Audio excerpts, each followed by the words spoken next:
guys know that I am a huge fan of the Eurofiber 50/50 pads.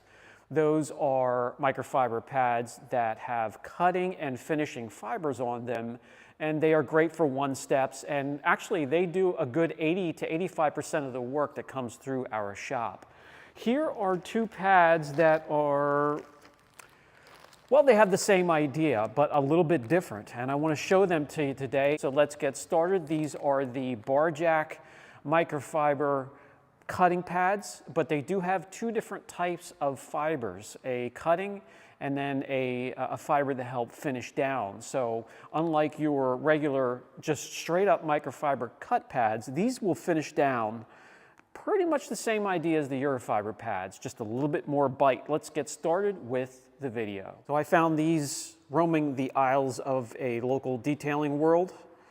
If you are in a different state than me, Google and see if you can find a detailing world. They are popping up just about everywhere. I urge you to go in and take a look. You'd be just like me. I'm like a kid in a candy store in there, and they are expanding. They're in surrounding states from me, and they're trying to put one everywhere they can. So see if there's one near you. So kind of the same idea, I suppose, as the Eurofiber 50/50 pad. One main difference that is a little bit of concern, and we're going to test that today. The Eurofiber 50/50 pad has shorter fibers. This is about a half-inch pile, meaning the Eurofiber 50/50 pad you can't use on a rotary polisher, where this one you will be able to because of the thicker and longer pile. However, the Eurofiber 50/50 pad you can use on short throw polishers, where it wouldn't be a great idea on a short throw because you're just going to be kind of mushing around the fibers without moving them. You need to move fibers either with a rotary pad or a long throw polisher with a pad like this in order to get the fibers to do some motion and not just squish around underneath your polisher. I hope that makes sense. If not, let me know and I'll kind of explain what I'm talking about there. I'll do a little demonstration to show that as well a little bit later. But I'm excited because of the possibilities. I can finally use a pad like this on a rotary and a long throw polisher. And then I just won't be able to use one on the entry-level polishers, which I would save the 50/50 pad for. I'm also anxious to see over time, do they delaminate when there's heat introduced, like the other ones do here in the center. The pile is so thick, it's even hard to get to the center. So I'm very excited. And this has a beveled angle to the pad as well, where the Euro 50/50 pad is a 90-degree. I am very excited to get started. Let's see what this can do. So the hood on this Subaru is absolutely trash. No reflection, no crisp reflection whatsoever, just dull, hazed over, oxidized, etched, scratches, swirls, pine sap, I mean, you name it.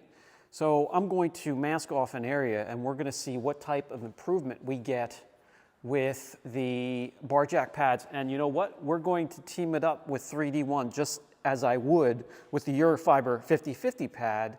And since the DIY polisher, still going strong by the way, the SPTA batteries along with Makita also you could use for this, as I found out.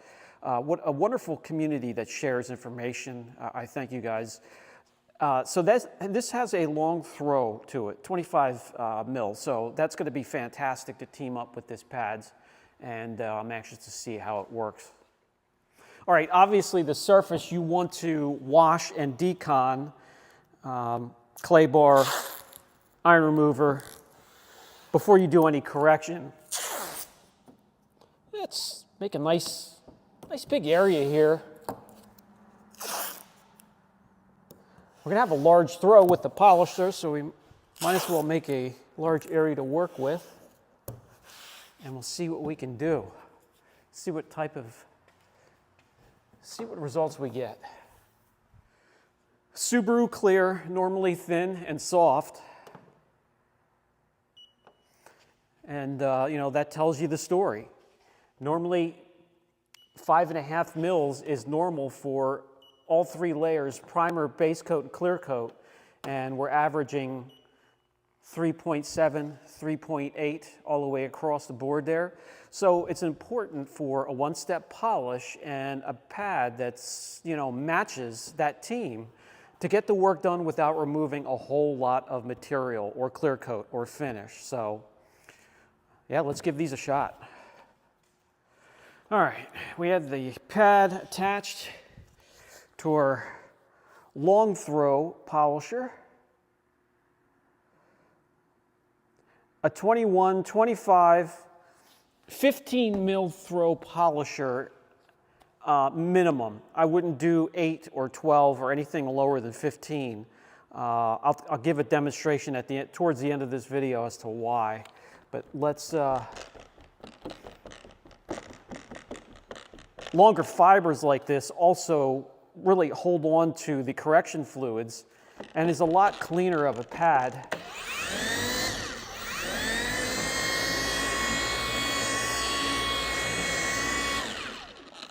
A lot of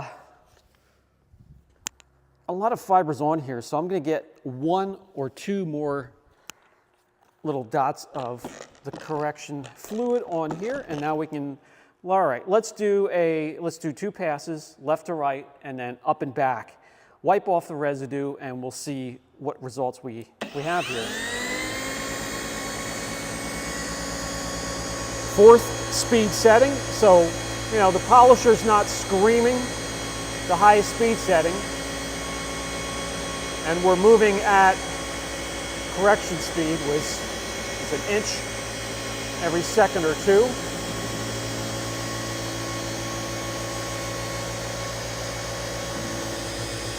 You don't have to be really in a hurry with 3D1. It is quite oily. Has a long cycle time or open time because of that.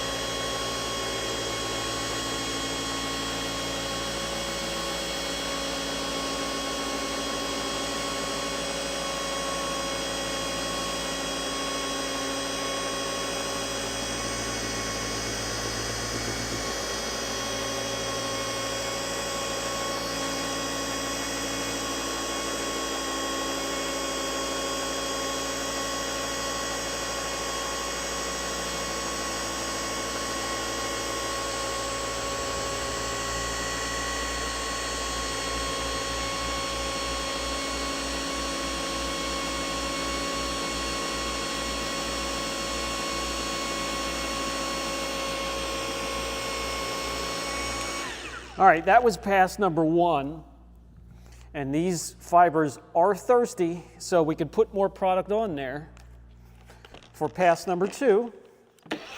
Now we're going to go towards us, and then towards the windshield, up and back, overlapping, probably about 1/4 of a pad to half the pad.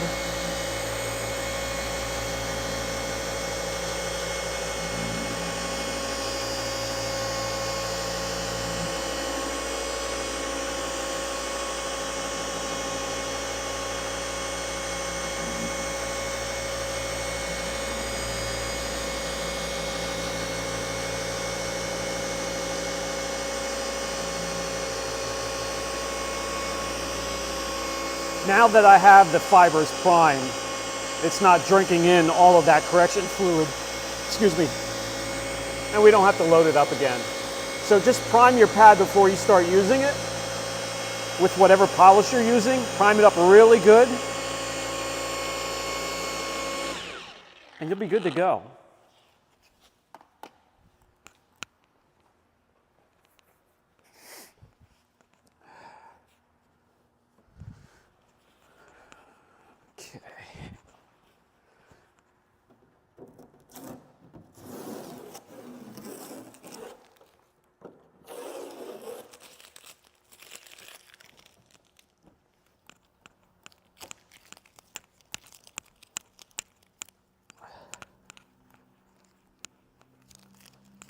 Wow. I don't know if you can already see that, but I'm looking at the shop lights right above me, and just a crisp reflection. I can see every little LED in the light, and when I come over here to where it was before, all I see is a round circle of light with no definition. A huge difference. Runs cool. It's a cool running pad. It's not hot. Let's see. I'll get you guys off the stand in just a second so you can come in closer for a better look. But so if we measure this now, I wanted to let you know this. While the area is still warm from correction, you're going to have some swelling. It's going to throw off your readings. So you want to wait for the area to cool down to get accurate readings when it comes to paint depth. So let's just put this to the side for now. Now I can bring you guys off the pedestal and give you a closer look. All right, so look at this. All we have is just a blob of light. And now you can, well, I can see every LED on that light. Huge, huge improvement. From that to that. Swirls, scratches, etching, oxidation, all gone except for the real deep ones. And you don't want to go crazy on almost 20-year-old paint that was thin and soft to begin with. Oh, I'm liking this so far. Again, remember guys, this is soft, thin clear coat. If it would be, you know, just a strictly cutting pad, there would be hazing that you would have to finish down, and there's no need so far on this finish. All right, let's let it cool down. We'll get the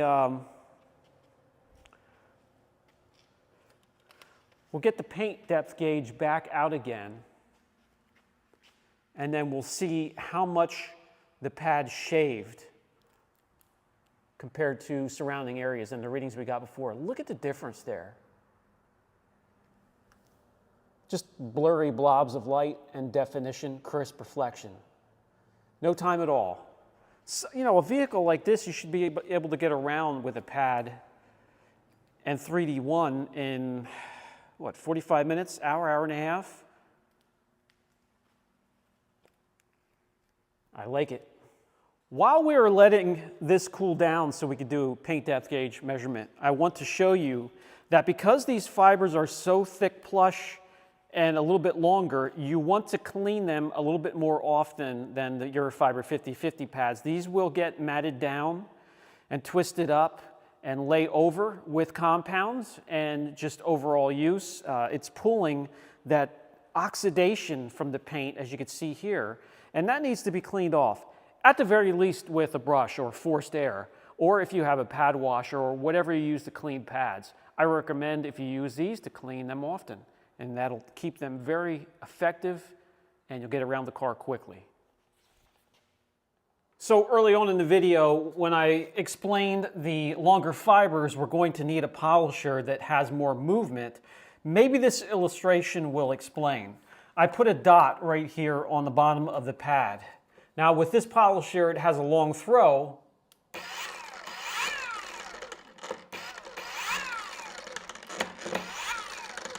So you can see the movement of those fibers. They move, they oscillate, they rotate, and that movement gives it quite, it gives it a nice bite. It gives the pad a good bite when it comes to cutting. So it's going to have a little bit more cutting power than the Eurofiber 50/50 pad, and then these other fibers will take over to finish down. And it did fantastic on that soft Subaru paint. So if you guys are interested and want to see more of this, wait till a black car, dark blue, dark colored car with soft paint comes in, and we'll try it again. But let me grab the rotary polisher and show you what that movement would be with this pad. A rotary polisher is going to be your best bet when it comes to cutting. Well, as usual, rotary polisher cuts and finishes the best. Now with a rotary polisher, you're going to see the movement that the fibers will have when they're making contact with the surface.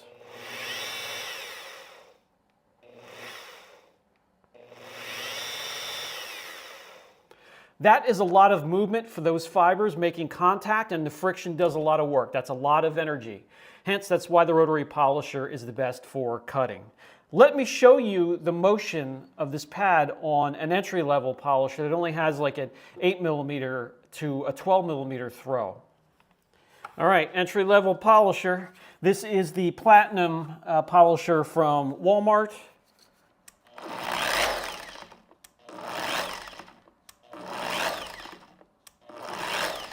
Not a whole lot of movement, and that equals not a whole lot of energy, friction, and not a whole lot of the fibers moving on the surface, so it can't get the work done.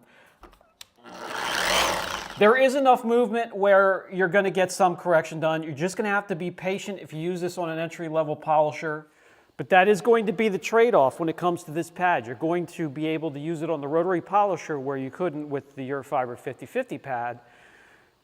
But you're going to have to be a little bit more patient if you attach this to an entry-level polisher. If you have any questions about that, let me know down in the comment section. All right, the area's had plenty of time to cool down. Let's go outside the correction area.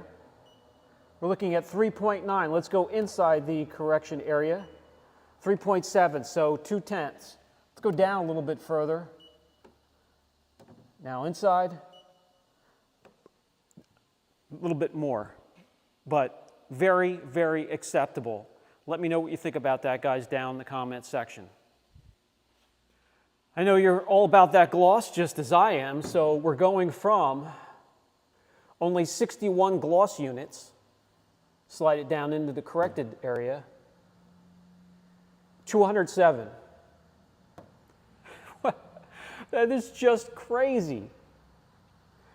Now let me know what you think about that down in the comments section. All right, guys, as you can see, I'm quite excited about the BarJack pads, and I can't give a final thought on this pad until I work with it more, just like everything else. I'm not going to jump to a conclusion, the day after these things are released. I'm going to use this on multiple corrections on soft, medium, hard clear coat, and with different types of polishes and polishers. And if you're interested, let me know down in the comments section to keep track of this pad, and I will keep you updated as I use it and bring it into other videos coming up. I'll catch you in the next video.